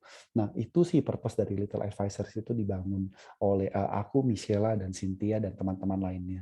Nah, itulah cara kita juga percaya bahwa cara kita membangun sebuah brand dari Little Advisors ini. Jadi, nggak usah khawatir untuk biaya apapun yang muncul, nggak ada sama sekali, tenang aja. Just consult with us gitu. Boleh banget kalau ada pertanyaan ditanya di sini, atau enggak menghubungi kami nanti, atau enggak bisa juga lihat di IG. Kita IG itu selalu berusaha memberikan informasi-informasi yang edukatif kepada teman-teman audiens IG kami. Oke. Nah, ini beberapa pilihan mungkin, jadi kayak beberapa side job yang bisa dicoba kalau misalnya emang teman-teman ada yang butuh penghasilan tambahan. Kayak zaman sekarang kan sosmed kan kayak berkembang sekali ya, e-commerce juga banyak pilihannya. Dropshipper ini bisa salah satu sebagai opsi side job yang mudah dan murah, karena kita nggak perlu modal, karena itu sebagai dropship aja kita cuma kayak pindah tangan gitu kan istilahnya kan ya, jadi kita nggak pakai modal gitu. Dan juga kita ini nggak apa ya, tidak membutuhkan perhatian terlalu banyak. Kita kan bisa kayak mungkin malam ngecekin online shop kita nih ada orderan enggak, baru kita ntar kalau udah senggang kita baru kirim-kirim atau gimana. Nah, ini bisa jadikan opsi untuk sebagai penghasilan tambahan. Terus juga kayak apalagi kalau zaman Covid gini nggak bisa dine in, banyak banget teman-teman tuh yang jadi jualan makanan dadakan nih, buka usaha catering atau online F&B dadakan nih kan, mungkin di rumah juga bosen, terus juga kayak hobinya bikin kue mungkin, jadi kayak tiba-tiba mulai coba-coba jualan makanan juga bisa jadi pilihan sih, kayak jadi anggapannya hobi yang menghasilkan gitu mungkin, atau enggak orang tuanya jago masak atau punya mbak atau siapa yang jago masak tuh bisa dimanfaatkan ini. Terus juga ada satu yang ketiga juga salah satu opsi yang nggak terlalu makan waktu itu insurance intermediary istilahnya ya, agen asuransi lah kalau gampang-gampangannya. Jadi kan apalagi saat ini COVID, orang-orang tuh lagi mulai aware kalau proteksi ini penting gitu kan. Kalau punya asuransi kan mereka nggak perlu keluar uang rumah sakit gitu. Jadi ini mungkin juga sebagai momentum, bisa sebagai momentummu untuk jualan asuransi gitu. Sebagai agen nanti kan bisa jualan, bisa dapat komisi. Jualan sekali, komisinya bisa berlanjut sampai 2-3 tahun ke depan. Jadi lumayan lah untuk jadi side job. Yang keempat kan juga ada program dari kami sendiri namanya Little Advisor Buddy. Cuma di sini kita nggak perlu terlalu banyak menjelaskan karena takutnya makan waktu. Kalau ada teman-teman yang tertarik ingin tahu, boleh nanti menghubungi kami secara pribadi lah, ke IG kami atau ke WA kami bebas. Mau tanya tentang Little Advisor Buddy gitu bilang. Itu nanti kita bisa bantu jelaskan apa sih Little Advisor Buddy itu aja. Terus ini cuma beberapa rekomendasi lah, tapi saya itu banyak banget, mau jadi guru online atau apapun tuh bebas. Ini cuma Ya, beberapa atau rekomendasi aja. ya atau bisa juga melakukan investasi, belajar-belajar tentang trading Benar, saham investasi. atau apapun. Tapi ya kalau trading saham itu kan pasti punya modal yang cukup besar dulu ya kadang-kadang ya. Tapi kalau enggak ya beberapa side job yang kalian bisa lakukan ya seperti Michelle bilang, dropshipper, jadi food and beverage online gitu, misalnya jualan makanan atau apapun itu.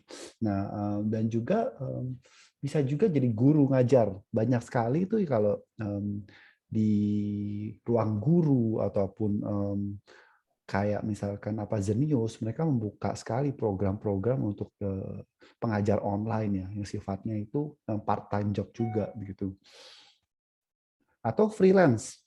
Jika kalian suka freelance itu bukalah freelancer.com ataupun Fiverr, dan banyak sekali platform-platform freelance yang bisa kalian lakukan untuk mengkontribut lah selama masa pandemi seperti ini. Bahkan aku juga baru tahu nih ada temen hobinya main game.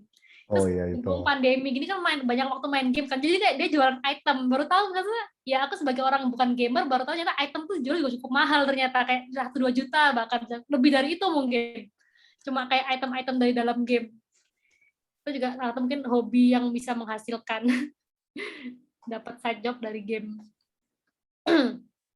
Kita lanjut. Nah, ini sedikit perkenalan aja tentang Little Advisor. Jadi kami itu perusahaan berbasis internet. Jadi kita tuh sebagai konsultan, tapi kita juga mengimplementasikan kemajuan teknologi sebagai platform kita agar semua klien ini satu selain ada awareness lebih tentang teknologi baru, dan juga tuh lebih mempermudah kita dalam berinteraksi ya, antara advisor dengan kliennya gitu. Lokasi kami di Sampurna Farjik Square. Kalau misalnya ada teman yang di Jakarta, kalau mau main silahkan boleh mampir cari Benz. Kita welcome. Nah, ini ada beberapa jasa kami, ada keuangan dan proteksi tadi. Keuangannya berbagai macam sih, dari kayak financial modeling atau financial planning, asuransi juga, semua yang berkaitan dengan keuangan kami bisa bantu. Terus kita juga ada jasa akuntansi, kita menggunakan teknologi Xero namanya, ini cloud based accountant, jadi semua data disimpan online dan bisa dipantau real time kapan aja melalui HP. Jadi kalau teman-teman yang punya toko mungkin di Jakarta tapi rumahnya aslinya Bandung itu bisa dari Bandung dari rumah ngecek lewat HP aja bisa lihat transaksi hariannya gimana gitu.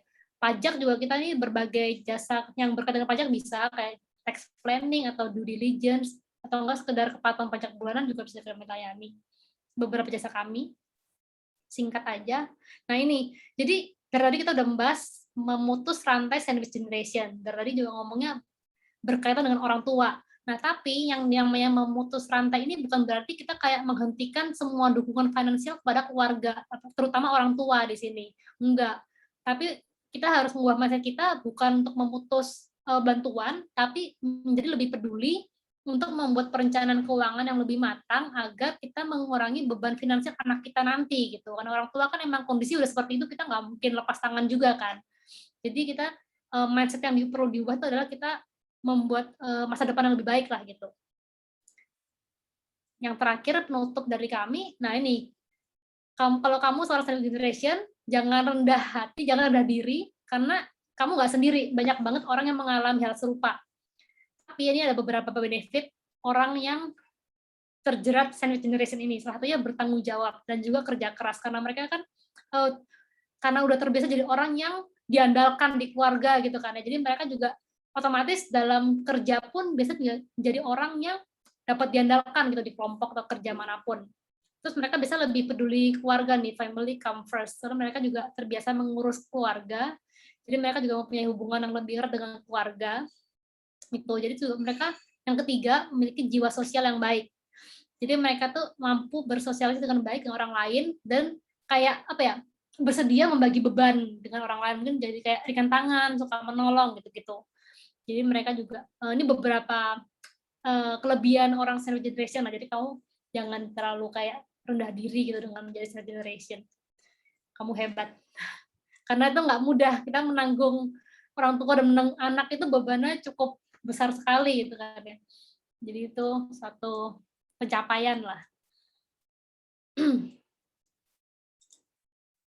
Nah ini hal terbaik yang dapat Anda tinggalkan untuk anak-anak bukanlah warisan. Jadi kalau misalnya warisannya banyak, kalau anaknya nggak bisa mengelola pun akhirnya akan habis karena kita kan tiap hari butuh biaya untuk hidup. Jadi selain warisan, tapi yang paling penting juga literasi keuangan, jadi kayak edukasi lah, pengetahuan tentang keuangan dan pendidikan kepada anak-anak itu yang paling utama. Nah ini ya kita udah isi materi sampai sini. Ini ada bisa di-scan ini nanti akan diarahkan ke survei singkat tentang webinar kita. Nanti di akhir survei akan ada kolom email, masukkan email kamu, nanti kita akan mengirimkan sertifikat pesertaan webinar ini ke email masing-masing. Terima kasih. Ini saya tunggu di sini 5 menit ya. Mungkin kita bisa sambil jawab pertanyaan, Benz.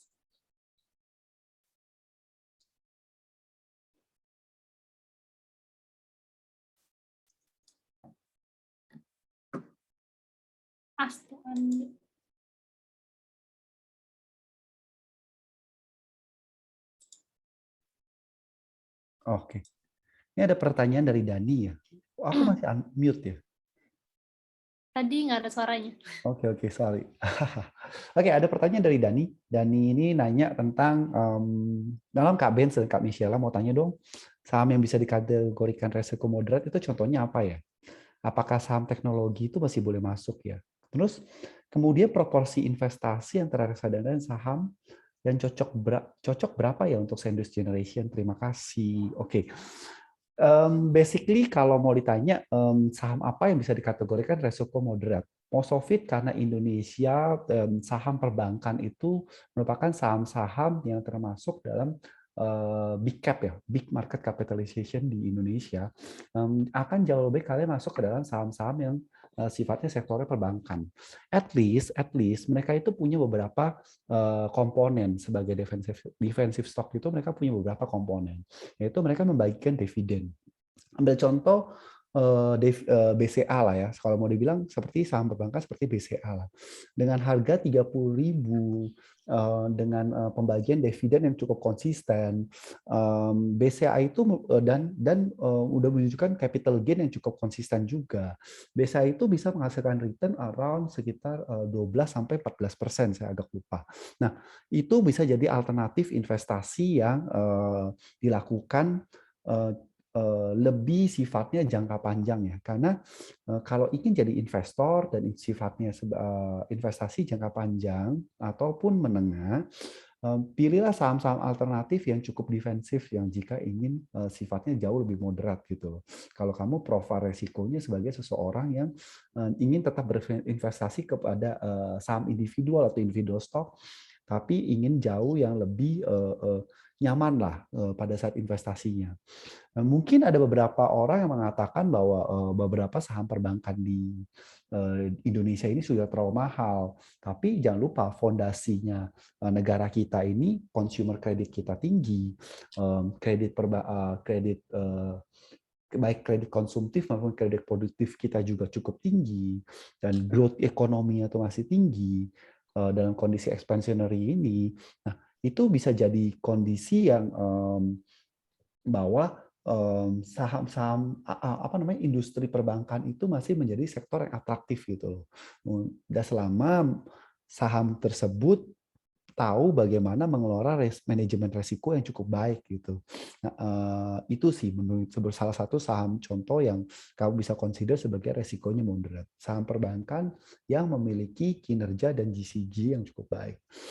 Nah, apakah saham teknologi masih boleh masuk? Great question. Saham teknologi boleh masuk apa enggak? Sekarang ini ada perubahan. Dulu Indonesia itu tipikal investasi yang sifatnya adalah boleh dibilang itu ada dua teknik ya. Pertama kan apakah ada namanya value investing atau growth investing. Value investing itu adalah jenis investasi yang kamu taruh saham, kamu nilai nih fundamental. Fundamental adalah perusahaan ini bagus nggak, murah nggak, kira-kira prospek ke depannya itu bagaimana gitu. Apakah dia masih bisa memberikan dividen ataukah dia memberikan growth gitu. Nah, sekarang itu memang ada sebuah switching mindset antara value ke growth gitu. Kalau kita pelajari di skema investasi saat ini, saham teknologi ini menjadi hype karena adanya faktor e-commerce yang di Indonesia yang mulai melakukan IPO. Seperti kalau kalian baru dengar hari ini Bukalapak udah masuk ke dalam secondary market atau secondary market, pasar sekunder. Nah, akhirnya dia bisa meningkat harganya sampai 25% hampir automatic reject atas. Nah, itu hype yang ini terjadi karena memang boleh dibilang kalau dalam sebuah pasar di Indonesia itu technical dari market hipotesisnya itu masih boleh dibilang antara weak to semi strong lah. Masih formnya seperti itu. Maksudnya adalah kondisi market ini sangat rely on informasi yang bukanlah insider gitu loh. Informasi yang bukan insider dalam arti banyak hal-hal yang investasi itu berdasarkan, oh kayaknya di US sono teknologinya itu bagus, berarti Indonesia itu seperti bagus. Nah terus atau bahkan informasi berdasarkan FOMO, makanya muncul istilah tuh mansurmologi, kaisangmologi, mologi apapun pun udah bisa bikin saham naik gitu, karena cuma berdasarkan isu-isu doang. Nah itu sebenarnya tergolong close to weak form gitu. Jadi dalam arti pada saat investasi cuma dengerin informasi A, B, C, D bisa naik gitu. Nah hal-hal itu yang menjadi fund flow di Indonesia itu jadi faktor utama. Bandarnya siapa gitu, duitnya dijaga bandar siapa. Nah itu pasar di Indonesia. Dan apakah boleh masuk? Pada dasarnya bisa masuk, tapi mungkin hanya sifatnya short term. Jangan lupa saham-saham teknologi itu pada saat dia naik banyak, turunnya juga bisa jadi banyak. Nah, pada saat kalian bisa dapetin arah satu kali, mungkin kalian setelah itu bisa dapat ARB berkali-kali gitu. Nah, hal-hal seperti ini yang membuat kamu pada saat untung bisa jadi kamu nggak bisa jual gitu. Banyak hal yang terjadi seperti itu, dan banyak investor retail yang akhirnya kejebak di apa namanya, masa-masa seperti itu. Tetapi saham teknologi ini memiliki cara analisis yang cukup berbeda.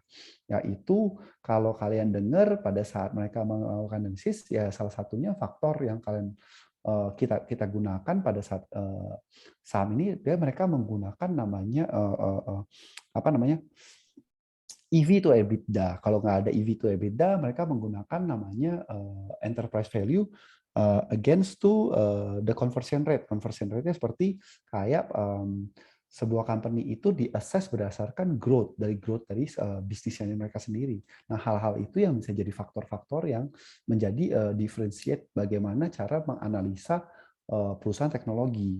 Nah, itu yang beberapa cara yang agak berbeda dalam melakukan investasi di saham teknologi. Nah, tetapi di US sana sendiri, kalau kamu pelajari di US sana, saham-saham yang berkapitalisasi besar seperti di Dow Jones itu, kalau kalian tahu, itu most of it ya saham-saham teknologi seperti Apple, Facebook, Amazon, Apple, dan lain sebagainya gitu. Netflix, nah itu yang menjadi saham-saham yang berkapitalisasi terbesar gitu. Nah, terus proporsi investasinya gimana sih? Kalau kamu mau investasi di reksadana apa saham ini, sebenarnya sih boleh dibilang tergantung profil risiko kamu ya. Sebagai sandwich generation, kalau banyakkan sih usia-usia yang masih produktif dan masih dini, mereka masih lebih punya kesempatan dari segi mengambil investasi ke saham atau sesuatu yang lebih beresiko. Tetapi pada saat investasi ke instrumen yang lebih beresiko itu, make sure bahwa investasi tersebut sesuai dengan risk appetite kamu. Kamu tahu dulu nih, sebelum kamu loncat, katanya Bukalapak untung terus, atau saham teknologi untung terus, masuk aja gitu. Tahu-tahu kalian beli sesuatu yang di atas gitu. Nah, akhirnya nyangkut floating lama gitu. Floating, bahasanya floating itu adalah saham kalian nyangkut lama gitu, nggak bisa dijual gitu. Nah, jangan lupa pada saat melakukan investasi itu ada masa-masanya tuh, ada grafiknya tuh. Nah, kadang-kadang ada masa targeting atau apa. Banyak kan investor yang baik adalah masuk saham itu sebelum FOMO itu terjadi gitu loh. Nah, kalau pada saat FOMO itu muncul, itu sebenarnya pada saat kalian investasi mungkin sudah ketinggalan. Yaitu kalian malah jadi yang pihak yang dirugikan karena banyak yang sudah melakukan profit taking. Itu aja sih kali ya, Dani. Semoga menjawab ya. Ada pertanyaan lain? Mungkin tambahan aja, Ben, jangan lupa itu untuk tadi BCA kan stock split.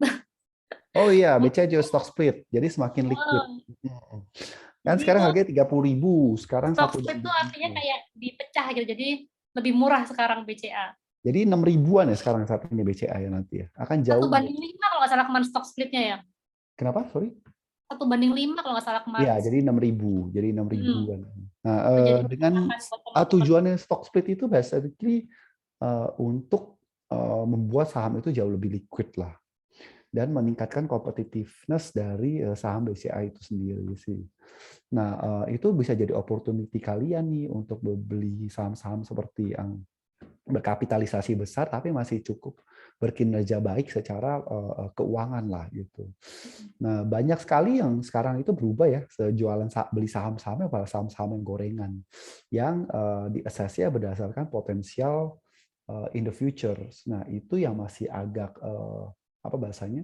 Agak sulit ya untuk di-assess ya. Kecuali ada beberapa faktor seperti Bank Jago. Nah, Bank Jago atau Bank Arto itu mungkin dia punya fundamental database dari apa namanya Gojek Pay Later yang cukup besar. Nah, itu yang akan diallocate sebagai kreditnya sama Gojek Driver yang cukup tinggi. Nah, itu akan dialihkan dari semua bank-banknya itu, maka mereka alihkan ke Bank Jago supaya mereka punya nasabah juga dari situ. Banyak sih yang kalau nggak ada strategi tertentu sebenarnya saham perbankan itu nggak esensial gitu, nggak murah gitu berkata. Itu aja sih mungkin.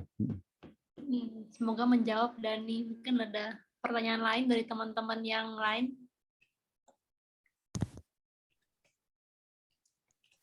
Oke, kalau nggak ada pertanyaan lagi, ini sudah jam berapa, Michelle? Sudah jam 9. 20.55. Ada pertanyaan lagi dari teman-teman? Jika tidak ada pertanyaan lagi, kita sudahin.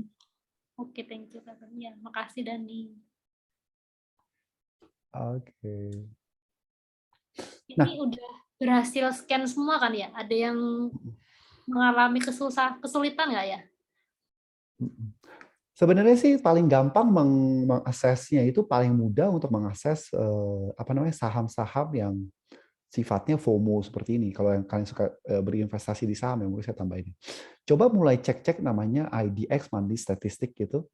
Nah, itu kalian bisa lihat tuh volume perdagangan, kalian bisa lihat tren perdagangan, money statistiknya itu bagaimana. Nah, di tempat-tempat itu, di informasi yang disediakan di IDX itu, kalian bisa lihat ke idx.co.id atau idx.id, .co.id mungkin ya, idx.co.id, kalian cari IDX Money Statistik periode kapan Juli contohnya. Nah, di situ kalian bisa lihat market kapitalisasi yang terbesar itu siapa aja. Nah, dari situ kalian bisa mengakses kira-kira potensi dari sebuah saham, contoh berkapitalisasi besar itu arahnya sampai ke mana. Karena itu balik lagi kembali ke fund flow, arus dana. Nah, siapa saja yang punya dana cukup besar untuk meningkatkan dana baik dari mengumpulkan investor retail ataupun investor institusional gitu. Nah, hal-hal itu biasanya kecenderungannya kalian kan lihat urutan yang terbesar itu adalah BCA, kedua itu bank apa, ketiga itu bank apa, saya agak lupa itu urutannya. Nah, tapi salah satu Astra International, Unilever, dan teman-teman HM Sampurna dan teman-teman lainnya. Dan saat ini udah didudukin oleh komposisi seperti Bank Jago atau DCII, perusahaan data center. Nah, itu salah satu cara buat assess lah. Seberapa besarkah potensinya jika dia naikin harga berhasil arah ke atas, bisa naik arahnya sampai berapa besar kapitalisasinya. Jika dia punya perusahaan induk, contohnya Bukalapak, dia punya perusahaan induk Elang Mahkota, MTech. Nah, Elang Mahkota Teknologi itu mungkin beberapa cara-caranya itu lihat aja di informasi di situ, nah, gali-gali aja kira-kira masih masuk akal nggak sih kalau dia ningkatin saham sebesar itu gitu, dan value-nya sebesar itu gitu. Itu beberapa informasi yang coba kalian bisa Google gitu kalau ingin tahu lebih lanjut ya. Dan terkait sandwich generation, di masa-masa seperti ini, cobalah, menurutku ya, tipsku yang terutama adalah investasilah ke diri sendiri. Investasilah ke diri sendiri, baik buka bisnis, belajar, ikut webinar seperti ini, ngobrol-ngobrol dengan kita, atau webinar lainnya. Tujuannya adalah supaya kalian menambah ilmu dan tahu bagaimana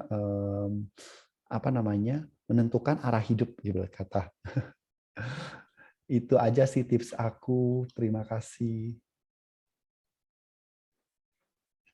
Ini ada chat dari Alang ya, namanya Alang ya. Sertifikatnya nggak bisa dibuka. Ini Alang sudah bisa belum ya? Apa masih perlu dibantu? Oke, mungkin nanti dari tim. Coba Afni mungkin bisa kontak Alang langsung, mungkin bisa dibantu Afni. Oke. Kalau mungkin untuk sertifikatnya nggak langsung dapat, jadi kita akan tunggu maksimal 5 hari kerja, nanti akan dikirimkan lewat email. Kalau bisa dibuka, so far sih kalau ada masalah, kalian bisa nge-WA yang ada di Instagram kita, ada nomor telepon, mungkin kalian bisa WA dari situ ya. Atau kalian bisa DM aja ya ke Instagram kali ya. Iya, bisa DM juga lewat Instagram. Oke, I think that's all. Thank you ya teman-teman sudah luangin waktu di sini, dan jika ada pertanyaan hubungi kami kembali aja di DM ataupun chat lewat WA atau datengin sosial media kami ya. Terima kasih. Afni ini katanya format udah close, ini gimana ya? Oke, mungkin nanti kamu bisa kontak kita lewat DM Instagram, nanti kita kirimin lagi linknya yang baru ya. Ya, ini untuk Alang yang terkendala di QR Code, boleh menghubungi kami langsung ya. Ya. Ke WA boleh, ke IG boleh. WA-nya bisa dicari di sini nih, ada link untuk ke WA langsung dari sini. sosial.littlefast.id. Ini ada di bio-nya Instagram juga. Bisa dihubungi langsung. Terima kasih semuanya. Oke, Mungkin kita terima akhiri kasih. di sini ya, jam 9 ini sekarang. Oke, terima kasih semuanya udah Terima luangin kasih waktu. semuanya. Dan jika ada pertanyaan, kontak aja ya. Terima Sampai kasih. ketemu besok. Kalau yang masih join lagi besok-besok webinar seri terakhir yang di seri ini, dana darurat besok. Jumpa lagi untuk yang ikut dana darurat besok. Kalau yang nggak ikut pun nggak apa-apa, bisa kontak kita by WA atau IG. Terima Oke. kasih.